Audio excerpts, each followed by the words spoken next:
잘 오셨고, 재림에 대해서 우리가 이제 깨어 있다고 하는 것이 뭐 위험하다고 하는 사람도 있지만, 오늘 이제 기도할 때 오전에 이제 오전인지 어젠지 어젠가, 그래서 이제 재림을 사모하는 게 그게 뭐냐, 주님의 임재를 다시 사모하는 것이다. 예수님이 오시는 것을 사모하는 거잖아요. 다시 오시는 거잖아요. 우리 개인적인 신앙생활에서는 예수님 내 안에 다시 임해 주십시오. 내가 예전에 은혜 받았지만 다시 은혜 받기를 원합니다. 내가 성령 받았지만 다시 부어지기를 원합니다. 그런 어떤 그런 통로가 된다. 재림이라고 얘기하는 것이. 그래서 우리가 또 언제 죽을지 모르기 때문에 우리가 죽으면 바로 주님 앞에 가는 거잖아요. 예수님이 오시는 거나 우리가 죽는 거나 다 똑같은 또 이제 하나입니다. 그래서 우리가 재림의 말씀을 오늘 좀 나눌 텐데, 우리가 이제 8월 말에 수련회를 가요. 우리 자매 2명이 이렇게 넷이서 수련회를 가는데, 거기에 대한 이제 주제 말씀이에요. 주제 말씀 거기서. 그래서 우리가 지금 주제 말씀으로 정한 게 계시록의 이제 6장에 나오는 4마리의 말입니다. 4마리의 말. 6장. 그래서 계시록을 잠깐 이제 개요를 좀 설명을 해드리면, 계시록은 하나님께서 이제 여러 가지 이제 예언들이 있는데, 계시록은 특별히 예수님이 다시 오심에 대한 예언이다. 그래서 마지막 때에 대한 예언이. 계시록은 우리 하나님께서 이 마지막 때에 대한 초점을 맞췄다는 얘기예요. 그래서 전 세계 하나님의 역사에 3가지 포인트가 있어요. 전 세계 하나님이 통치하시는 역사 속에 첫 번째는 우선 창조, 이제 마지막 종말인데, 그 중간에 3가지 포인트가 있는데, 노아가 홍수가 완전한 심판이었잖아요. 그리고 이스라엘이 시작하는 아브라함 때, 아브라함의 때가 아주 중요한 포인트. 그래서 이때부터 아브라함, 이삭, 야곱, 요셉에서 이스라엘 민족이 딱 시작하는 때가 아주 중요한 때. 그래서 이것은 장자 민족, 유대인을 먼저 시작한 아브라함 때, 이때가 중요하고, 그 다음에 중요한 때가 예수님의 초림 때. 예수님의 초림 때가, 예수님의 놀라운 그런 구원의 역사가 일어나는 그 초림의 때가 너무나 중요하다. 그리고 또 3번째 중요한 게 마지막 때라는 얘기예요. 그래서 구약의 선지자들이 예언을 할 때 3가지의 초점으로 예언을 했다. 몇 가지로? 3가지의 초점을 얘기했는데, 3가지 초점이, 첫 번째 초점은 이 구약 시대 예언하는 사람들의 그 당시 상황, 너희들 지금 회개해야 돼. 이사야가 지금 살아가는 때, 이사야가 살아가는 그때, 니네가 지금 회개해야 돼. 회개하라고 하셨다. 선포하고, 또 뭐 아수르가 쳐들어올 거야, 바벨론이 쳐들어올 거야, 이런 심판에 대한 예언들. 그 시대의 예언이 첫 번째 포인트고, 두 번째 포인트가 예수님의 초림 때 포인트라는 거예요. 예수님이 곧 오실 거야. 우리의 메시아가 오실 거야. 너희들의 모든 죄를 짊어지고 메시아가 오실 거야. 그래서 막 구약에 보면은 뭐 나귀를 타고 오시고 처녀의 몸에서 나시고, 그게 다 예수님 때에 대한 포인트의 예언이거든요. 그리고 또 3번째 포인트가 이 마지막 때, 예수님이 오시는 종말의 때에 대한 포인트가 있다는 얘기. 그래서 1948년에 이스라엘 나라가 회복이 되고, 이제 점점 시간이 지나면서 전 세계가 하나가 되면서 예수님이 오실 때가 지금 다가오고 있다. 그래서 예언서의 초점은 그 사람이 사는 때, 그리고 예수님이 초림할 때, 예수님이 재림할 때, 이게 3포인트가 예언서의 3가지 초점이라는 거예요. 그래서 구약의 예언서는 다 이렇게 얘기했어요.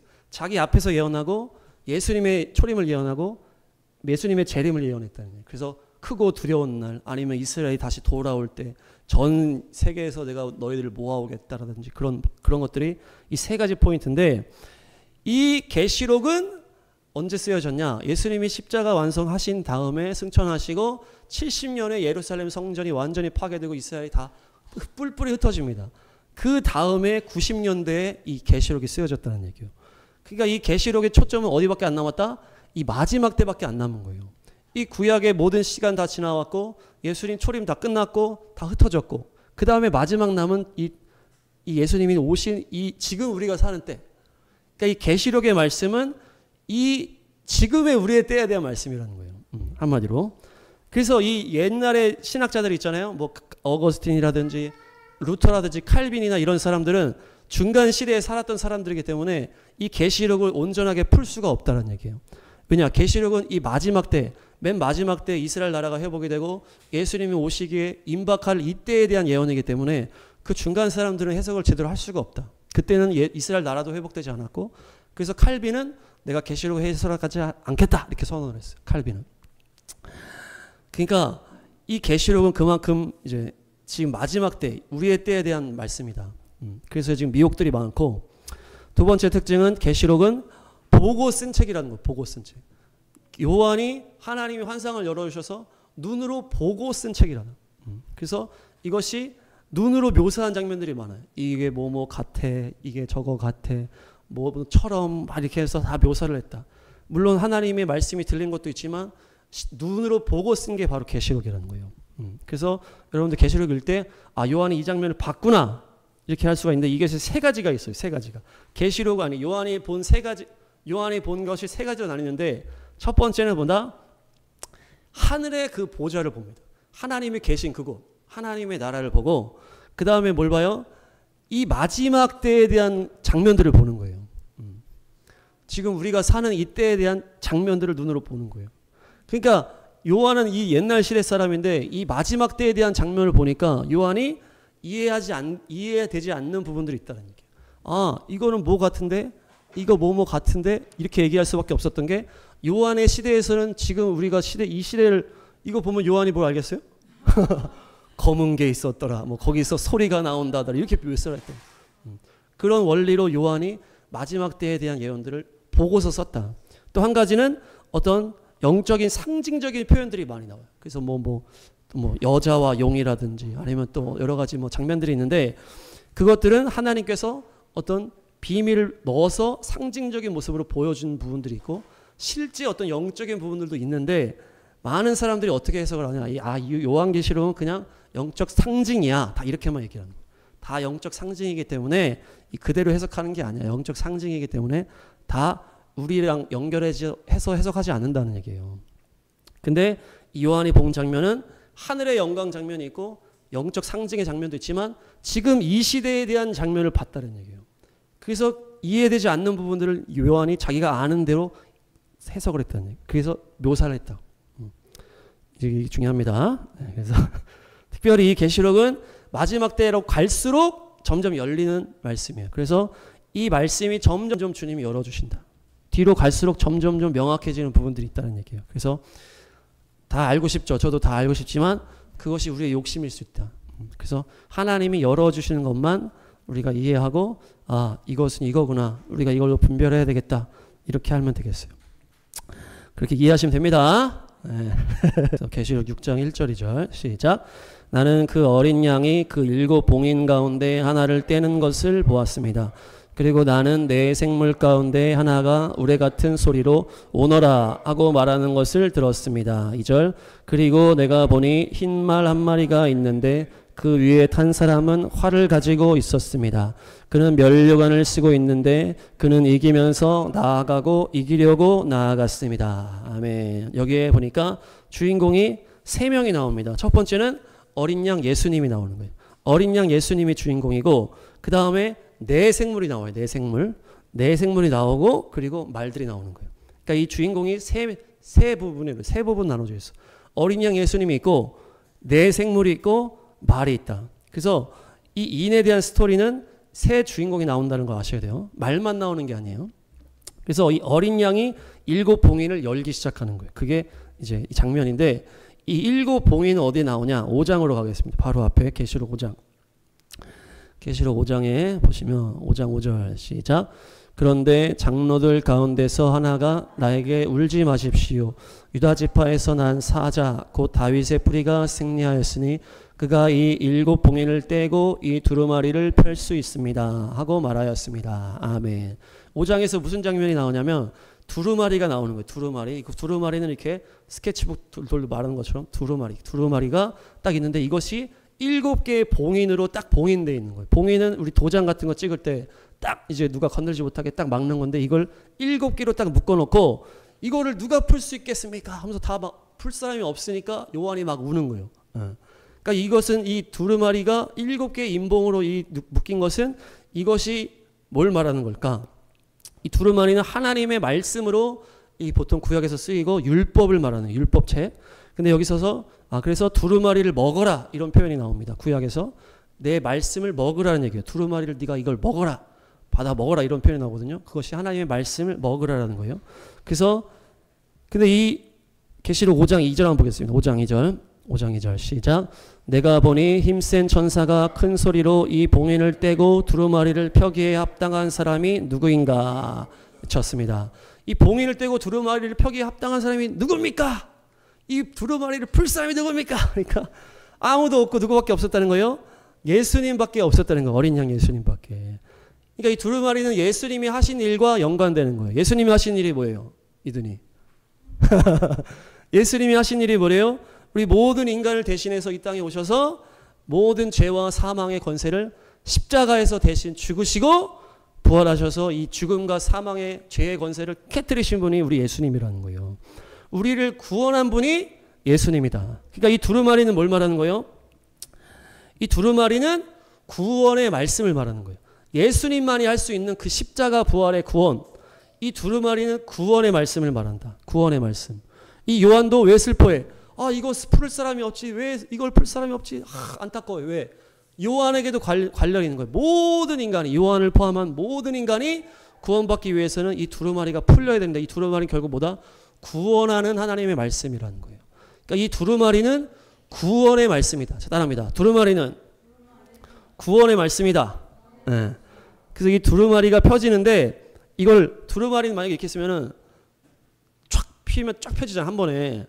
그러니까 이것을 펴지는 것을 단계로 말씀하기 위해서 임봉을 7개를 해놨다는 얘기예요. 그러니까 이 두루마리는 구원의 말씀인데 이 구원의 말씀이 이루어지는 것을 단계로 표현하기 위해서 7개의 봉인이 있다는 얘기예요. 이 두루마리는 풀면 한 번에 쫙 펴지잖아요. 그러니까 이거 봉인 7개를 해서 7단계의 구원을 말하는 거예요. 7단계 구원.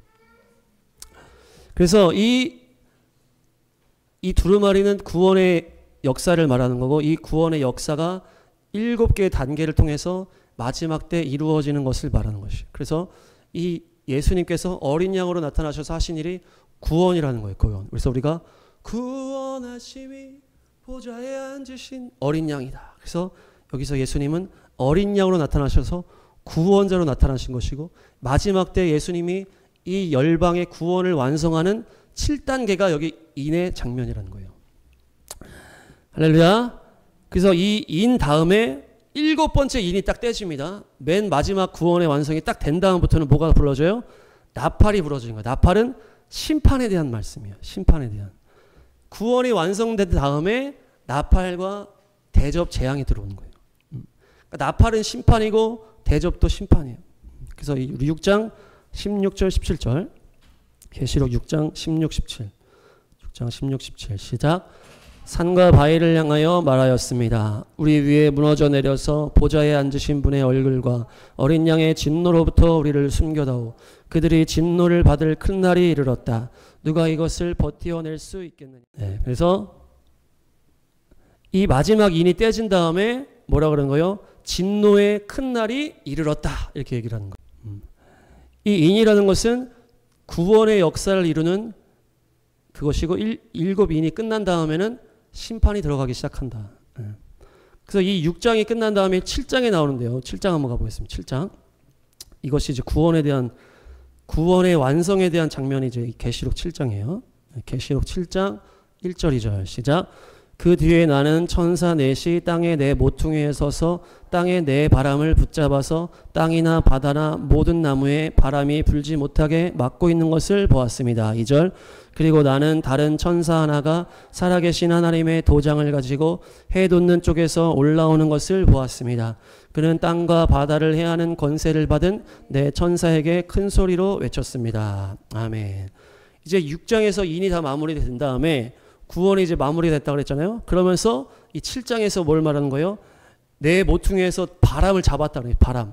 이것은 성령의 바람을 말하는 거예요. 그래서 구원이 이제 붙잡아서 바람을 멈추게 하는 거죠. 이제 구원의 역사가 딱 멈추고 그 다음에 심판이 들어가려고 할 때 천사가 새돈적에서 올라오면서 뭐라는 거예요? 3절 4절 시작. 우리가 우리 하나님의 종들의 이마에 도장을 찍을 때까지는 땅이나 바다나 나무들을 해하지 말아라. 4절 내가 들은 바로는 도장이 찍힌 사람의 수가 14만 4천 명이었습니다. 이와 같이 이마에 도장을 받은 사람들은 이스라엘 자손의 각 지파에서 나온 사람들이었습니다. 아멘. 이 구원의 역사가 끝난 다음에 심판이 들어가기 전에 뭐라는 거예요? 이스라엘이 마지막으로 구원을 받는다는 얘기예요. 그래서 하나님의 종들의 도장을 찍는다. 이게 뭐 실제 이스라엘 사람 인구일 수도 있고 그게 아닐 수도 있지만 14만 4천이 신천지에서는 자기들이 14만 4천이라고 하는데 그것이 아니고 마지막 때 구원의 완성을 이루는 유대인의 수가 바로 이 14만 4천인 거예요. 유대인이 구원을 시작했기 때문에 유대인이 마지막 구원을 마무리하는 거예요. 그래서 이 딱 심판하려고 하니까 잠깐 멈추시오 하면서 하나님의 백성들의 이마에 도장을 찍을 때까지 마지막 추수를 마무리하는 것을 말하는 것이죠. 그래서 이들이 이스라엘에 대한 내용이다. 14만 4천이. 할렐루야. 그래서 인이 다 떼어진 다음에 나팔이 탁 부러지면서 심판이 쫙 시작되는 거예요. 그래서 나팔 재앙 때는 보면은 이제 우리 또 허지면 이제 나팔에서는 3분의 1이라는 숫자가 계속 나와요. 나팔.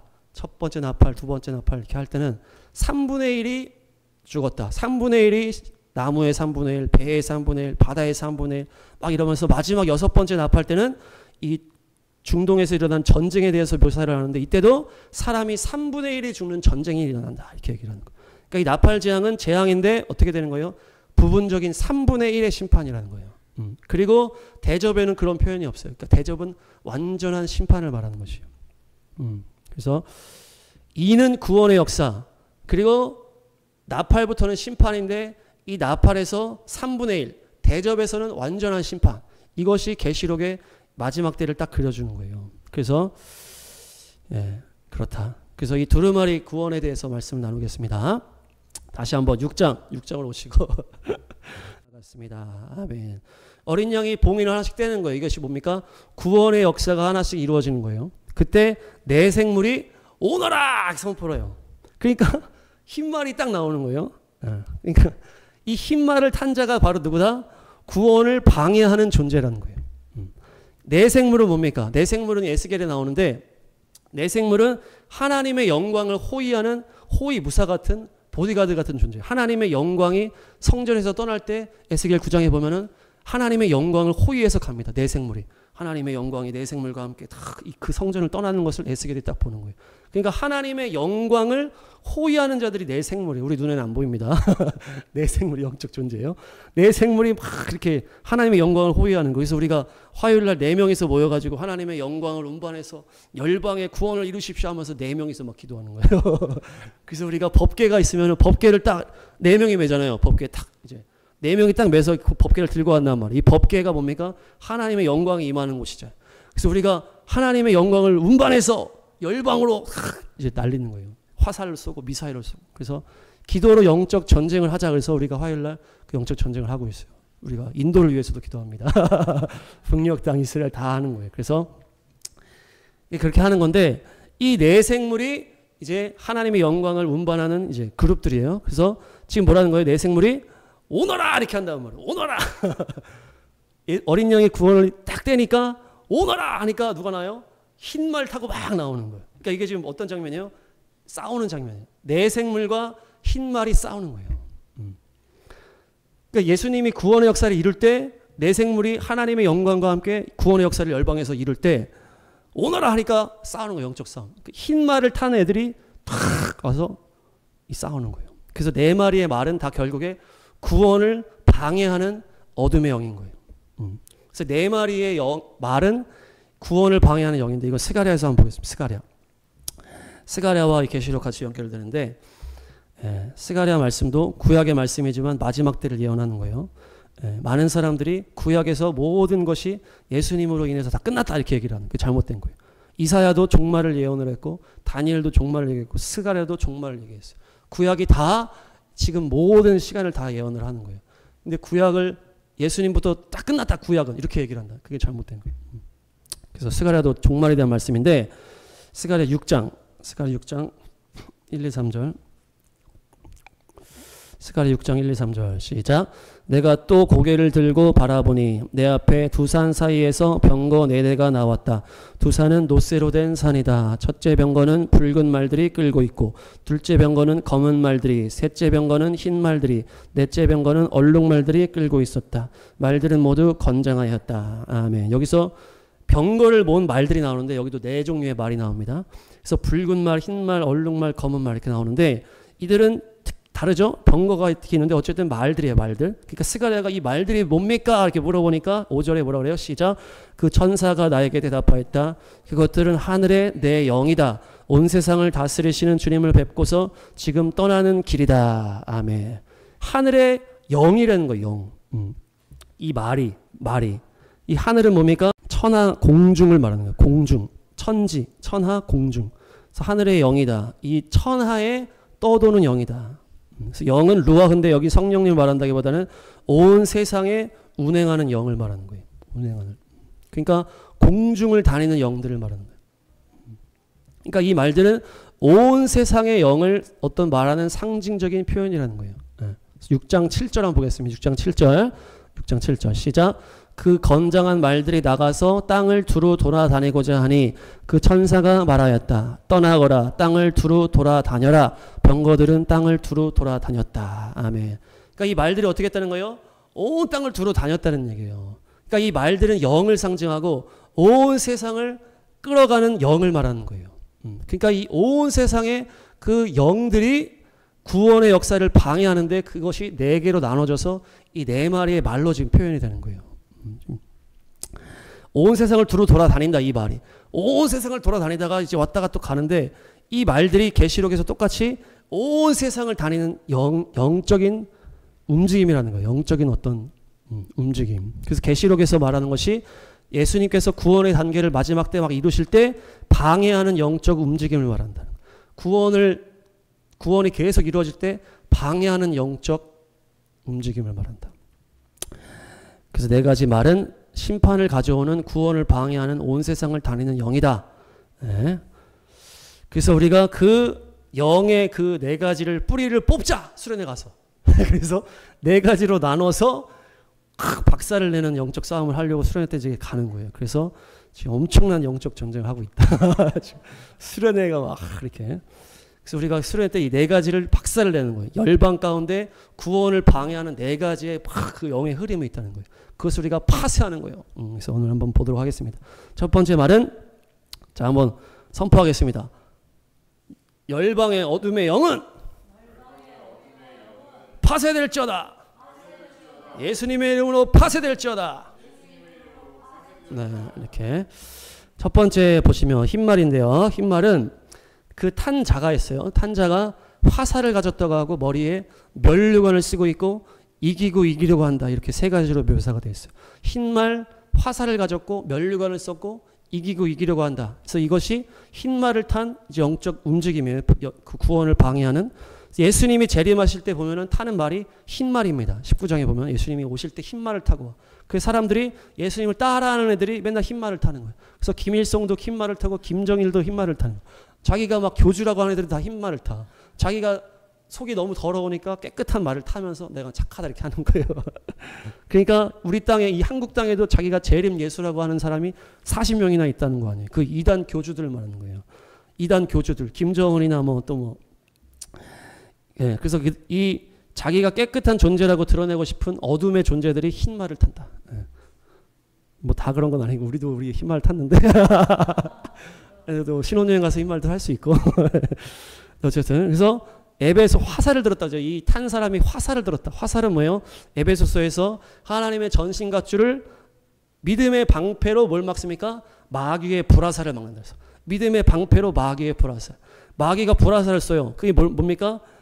강력한 말이에요, 말. 믿음을 파괴하는 말이에요. 누군가가 악성 댓글을 듣고서 막 자살을 하잖아요. 절망과 낙담으로 빠져버리는 말이라는 거예요. 막 부모님이 막 세게 얘기한다든지, 아니면 막 친구가 막 얘기한다든지, 아니면 뭐 우리 뭐 선배들이 막 강력하게 그 사람의 믿음을 깨버리는 말을 하는 것이 이 마귀의 불화살이에요. 막 믿음 충만했다가 누가 한마디 하면은 완전히 바닥으로 추락하는 일들이 있잖아요. 그런 게 마귀의 불화살을 이 믿음의 방패로 막으라는데 그 화살을 이 흰말 탄 애들이 막 쏘는 거예요. 그러니까 이거 뭡니까?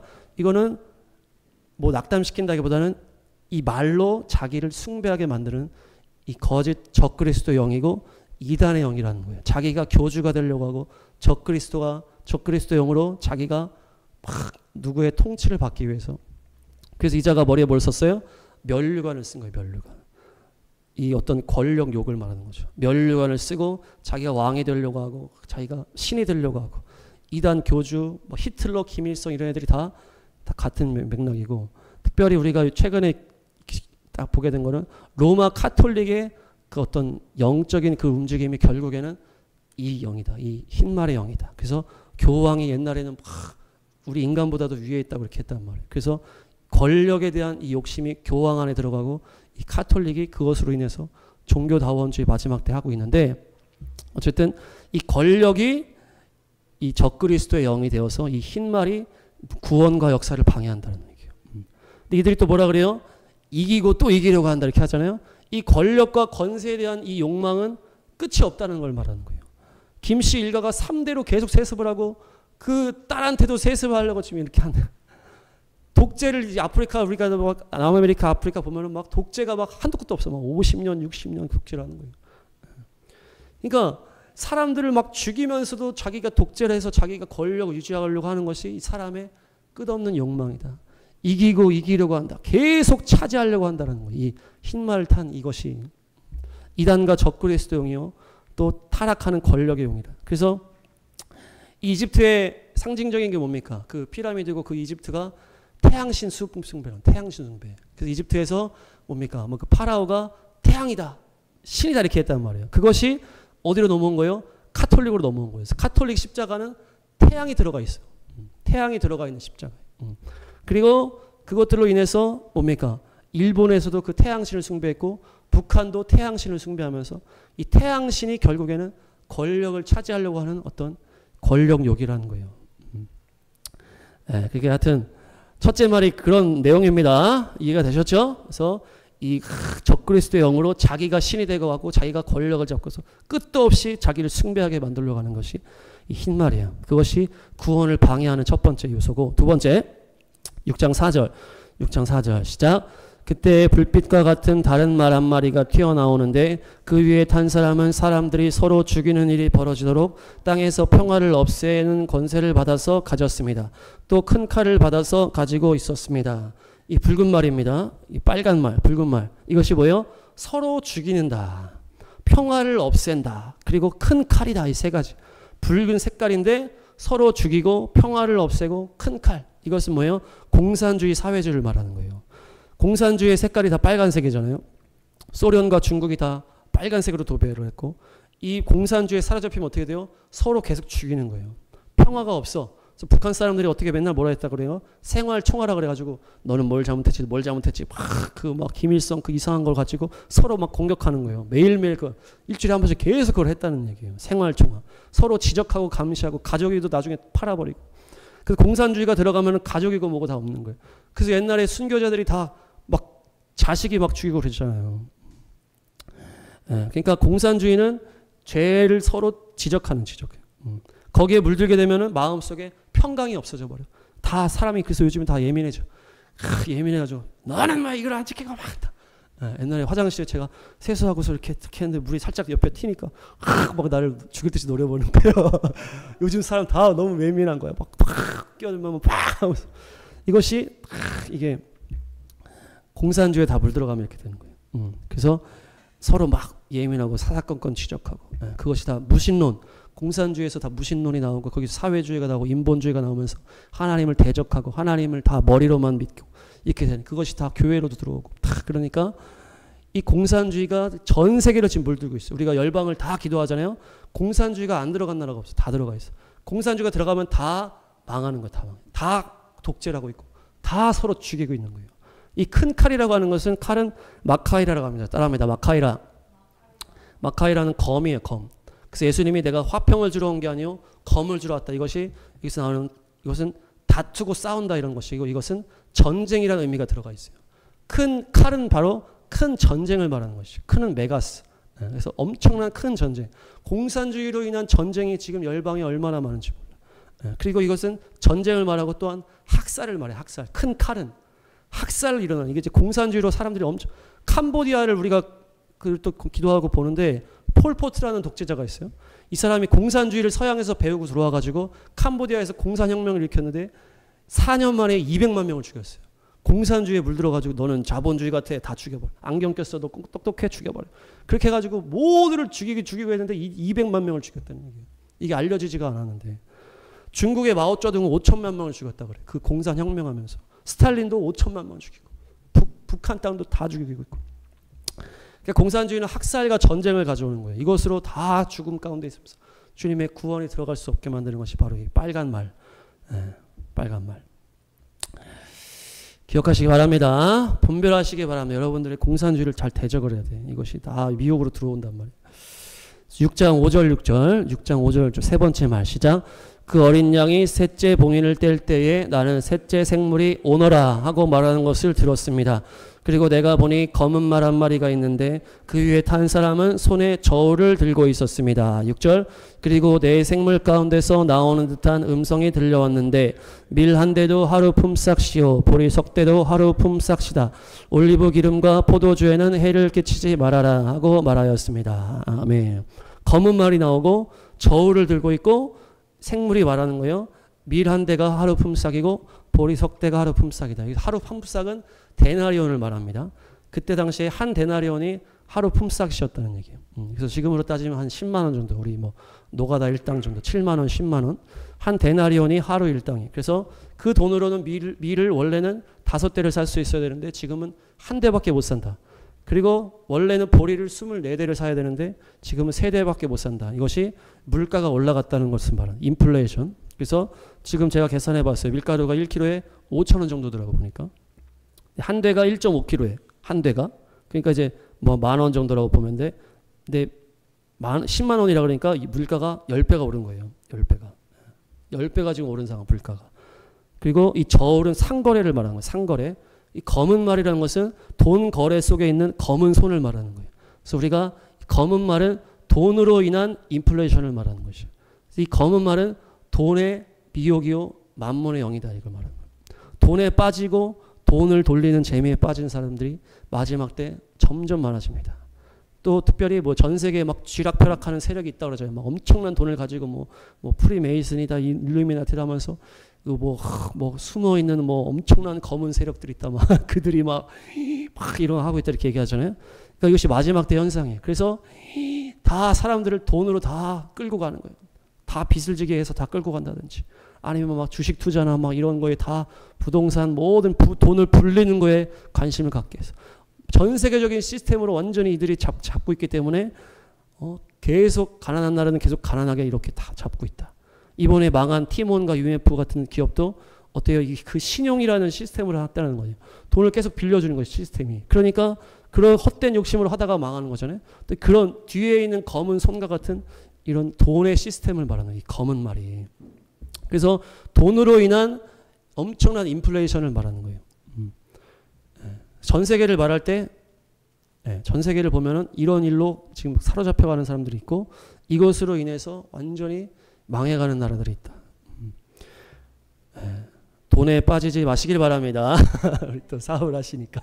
그래서 또 마침 또 하나님 훈련 잘 시켜주시는데 이것이 정말 우리 모두가 다 중요한 것 같아요. 우리도 막 살다 보면 다 돈 때문에 이렇게 막 이렇게 하잖아요. 그러니까 이제 주님이 그래서 재물과 하나님을 겸하여 섬길 수 없다 얘기했잖아요.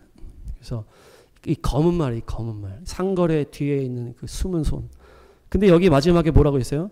올리브 기름과 포도주에는 해를 끼치지 말아라 이렇게 얘기하는 거.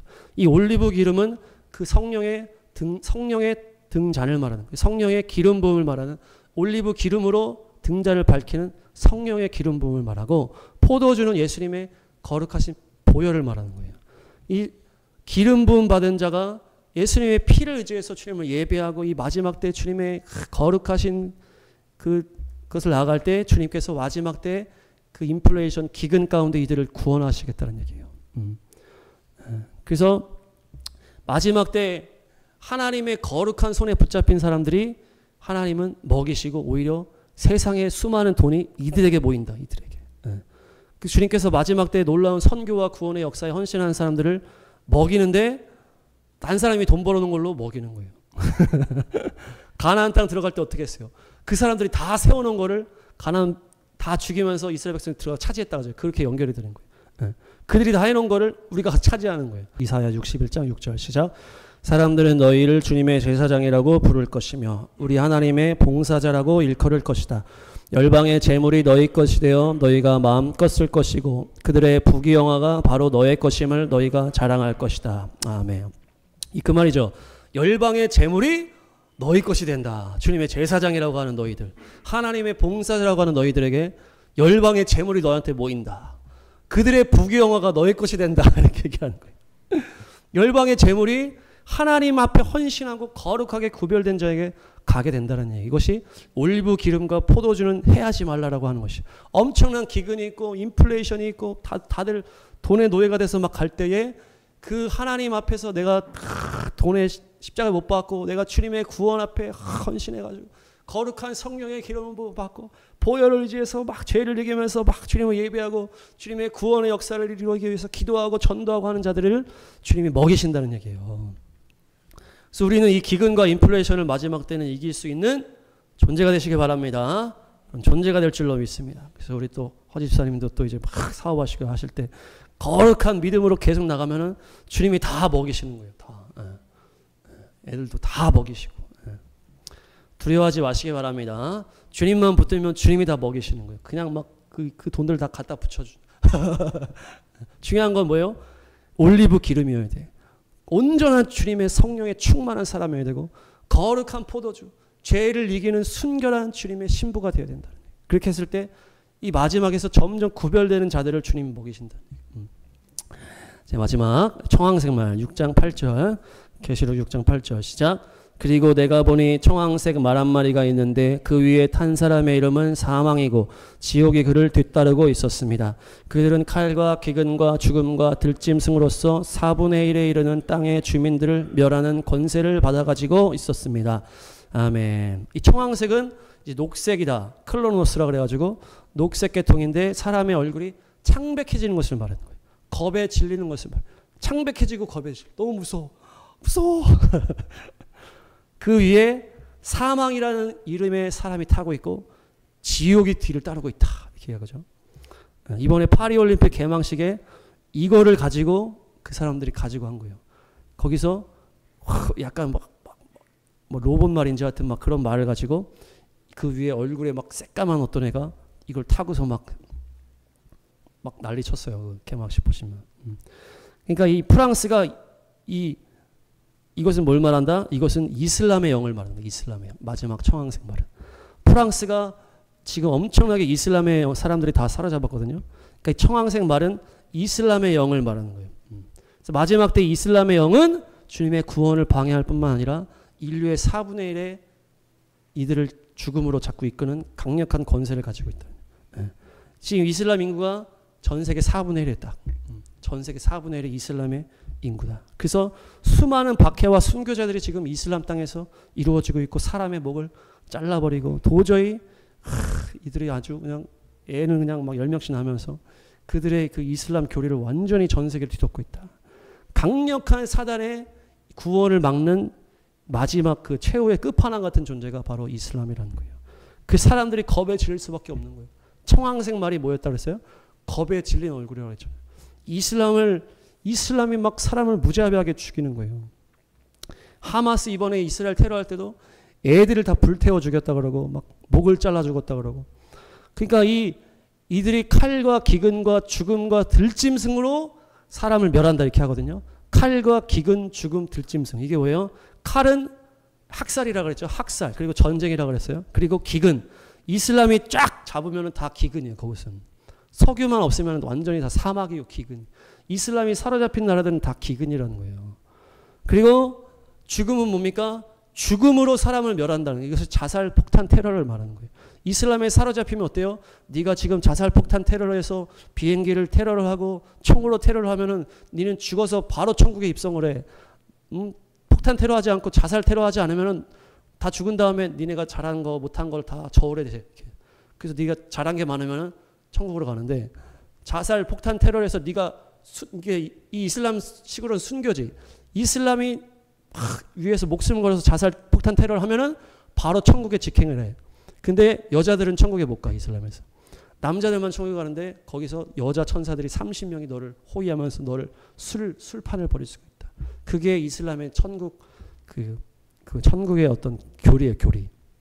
그러니까 젊은 애들이 18살 막 그거밖에 안 되는데도 자살 폭탄 테러를 하려고 그래요. 그렇게 배워오니까 내가 이렇게 해서 죽으면 나 바로 천국 가서 술 먹으면서 그렇게 놀 수 있구나. 그렇게 생각하고 다 들어가는 거예요. 괜히 그런 게 아니에요. 괜히. 그러니까 이들이 얼마나 무서운 존재로 되는 거예요. 이게 완전히 뭐 500년, 1000년 된 이 엄청난 그 사단의 진이지, 진. 그래서 이슬람 무장단체들이 얼마나 잔인한지 이렇게 하는 거예요. 이 폭탄 테러를 말하는 것이고, 들짐승은 뭐냐? 들짐승은 데리온이라는 헬라어입니다. 따라합니다. 데리온. 데리온은 맹수, 짐승 같은 인간, 덫, 그물, 함정 이런 의미가 있어요. 그러니까 맹수라는 것은 잔인한 인간을 말하는 거예요. 잔인한 인간. 이슬람 사람들이 얼마나 잔인한지 몰라. 다 막 목을 막 우리 또 이라크 우리 김선일 얘기 듣는데 목을 막 뭐 썰어 죽였다 이렇게 얘기를 하는. 그러니까 너무 잔인한, 불태워 죽이고 목 잘라 죽이고 잔인하기가 한도 끝도 없는 애들이 이 이슬람에 사로잡힌 자들이다.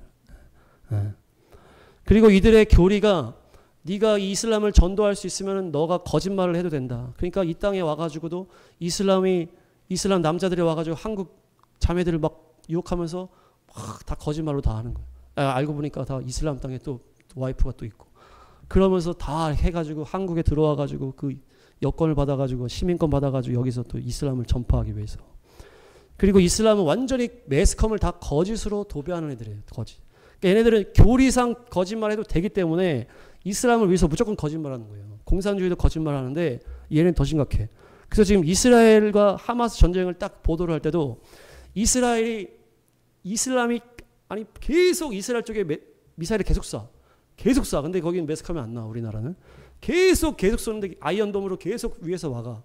그러면 계속 쏘니까 어디서 날라왔는지 이스라엘을 딱 본단 말이에요. 이게 이슬람 땅 저기서 날아왔구나. 그럼 가는 거예요. 가서 막 이게 종이를 뿌리고 막 사이렌을 막 울려. 이제 여기 폭격할 거니까 일반 사람들 나가라. 여기서 지금 미사일이 날라왔기 때문에 다 알아서 팍 여기를 다 한 다음에 여기를 폭격을 해. 근데 그 이슬람 무장단체들이 어때요? 이곳에 애들이랑 여자들을 다 갖다 놓는 거예요. 이스라엘이 폭격하려고 하는 그곳에. 그러면은 거기서 여자들이 죽고 애기들이 막 죽어. 그러면은 남자만 남겨놔. 남자들은 이제 전투력이니까. 남자가 가가지고 애들을 안고 울어. 그러면 사진 착 찍어가지고 이거를 딱 뿌리는 거예요. 그러면 이슬람에서 그 매스컴을 다 뿌리는데도 그대로 우리 한국에서 그대로 트는 거예요. 전 세계 그대로 트는 거예요. 왜? 이미 이슬람이 다 전 세계 곳곳마다 다 들어가 있거든. 미국에도 다 들어가 있고 유럽에도 다 들어가 있으니까 그곳에 이슬람의 자본이 있고 이슬람을 지지하는 사람이 많으니까 이슬람에서 보내주는 뉴스만 트는 거예요. 그러니까 사람들이 다 이스라엘 욕하는 거예요. 이스라엘 왜 그렇게 학살하냐? 왜 팔레스타인을 공격하냐? 근데 그게 아니고 실제로 가서 보면은 그곳에 무조건 폭격하기 전에 다 떠나라고 한단 말이에요. 근데 그 이슬람 하마스나 뭐 팔레스타인 무장단체들이 애들을 갖다 놓고 죽게 만들어. 그 다음에 사진 찍어가지고 뿌리는 거예요. 그러니까 이게 이슬람이 그렇게 거짓말을 하고 우리의 덫과 같은, 요즘 데리온이 짐승 같은 인간, 덫, 그물, 함정 이런 것이 이슬람에 무장되면 이슬람에 사로잡히면 이렇게 된단 말이에요. 그래서 이것이 마지막 때 구원을 방해하고 십자가의 그 생명을 방해하는 네 가지의 영 중에 마지막 이 청황색 말이 이슬람의 영이라는 거예요. 이슬람이 전 세계 4분의 1의 인구를 가지고 지금 이렇게 하고 있단 말이에요. 그래서 우리가 이 네 가지 영을 이 수련회 때 아주 뿌리 뽑자. 그래가지고 이 네 가지를 그냥 이제 기도해가지고 한 영마다 완전히 다 뽀개는 거예요. 그러니까 영으로 영계에서 이렇게 해가지고 완전히. 그래서 열방의 주님의 역사가, 구원의 역사가 더 온전하게 일어날 수 있도록 우리가 그렇게 하게 될 줄로 믿습니다. 네, 그래서 우리 또 허집사님 가정도 이것을 알고 기도하면서 싸워야 되는 거예요. 이 마지막 때 이 구원을 방해하는 네 가지 영이 있구나. 이 적그리스도의 영, 그 카톨릭에서 오는 그 권세를 탐하는 그 영, 그리고 또 그 공산주의 영, 서로 싸우고 죽이고 학살하고, 또한 그 돈의 미혹, 뭡니까? 그 돈의 유혹을 다 우리가 뒤에서 검은 돈으로 다 조종하면서 이렇게 그것에 미혹돼 만들고, 네 번째 이슬람의 영이 전 세계를 휘몰아치고 있다. 그래서 이 네 가지의 영이 구원을 방해하고 있다. 정리하겠습니다.